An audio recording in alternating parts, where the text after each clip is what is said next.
The Denord Foundation began after the murder of George Floyd. Chris and I sat down and looked at a lot of the needs in the neighborhood and the fact that you had many community members who weren't able to access general daily goods. And we had the amazing ability to help in that particular circumstance. Now, Denord Craft Spirits was still standing, right? It was damaged, but it was still standing. But if you went a block away, people's whole businesses, building, everything, they were leveled, right? They're gone. And we were in a hotel room in Bloomington, which is where I think I lived for the next week or so. And the pillars, if you want to call them, of the foundation were basically born there because we said, one, we don't need, we're getting all the attention, but we're less damaged than many people around us. And so one, we've got to figure out a way to divert that. So with the Denord Foundation, when we originally started, it was really that immediate need. It was people need food, people need basic supplies, cleaning supplies. Then when the immediate need was starting to be met, then it was looking, okay, what's the next step? What's the next priority for the Denord Foundation? And we came up with the Business Incubator Program. We were trying to make that tie between business and the ability for business to do well. We also were teaming up with Tina at T-Rex Cookies. She's been connecting with community her whole career, and we were able to see that we need to continue fostering that entrepreneurship, particularly within BIPOC communities, particularly around Lake Street and the areas that were damaged from the unrest. I started getting involved with the Denord Foundation when Chris called me and said, hey, we're starting to raise a lot of money through the GoFundMe post-uprising. Can you help me come up with a way to distribute the funds to other small businesses who might need that money more so than the Denord business did? So once the Recovery Fund was established and we established the nonprofit, the first thing we did as a group was come up with a process whereas BIPOC businesses would apply. And we reviewed their applications based on need and based on their stories. Just to meet these folks who had suffered such losses was really important for us to kind of talk to them and get into their shoes.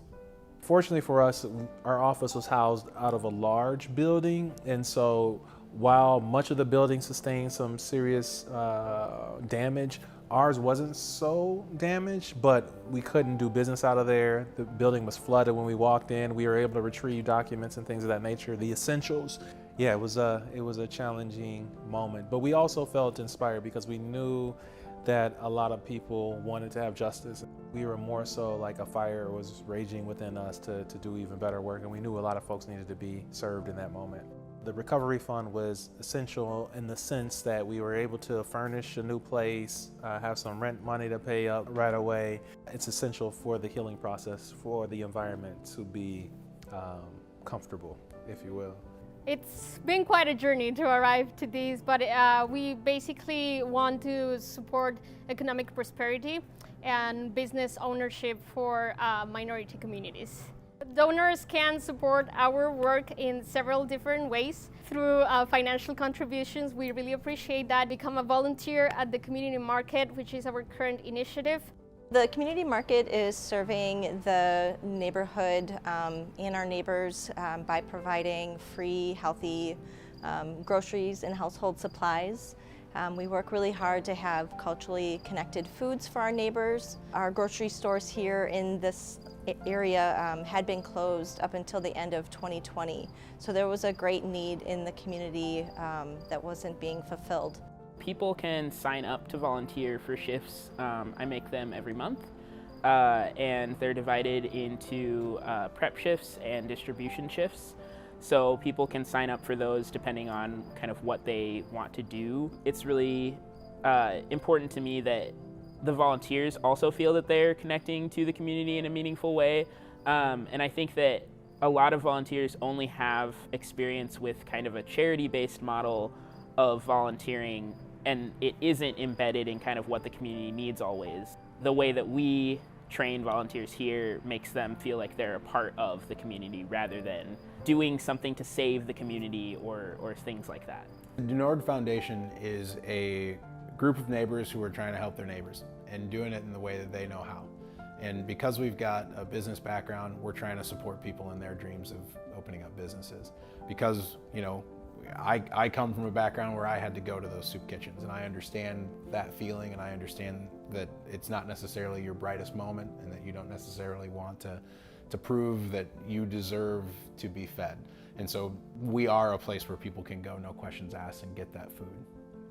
The Denard Foundation is a conduit between business and community. It's really shining a light on the good that business can do within a community, and because it is based and directed by people who are connected to small business, it is not only encouraging that conversation and encouraging businesses to do what they can to help their local community, but also helping businesses establish that have the importance of giving back and making sure those businesses do well, not just financially, but also so that they can complete their goals, which a lot of businesses, particularly small business goals, have to do with what they can do to give back. And we want to be that conduit, help that conversation, and shine a light on it.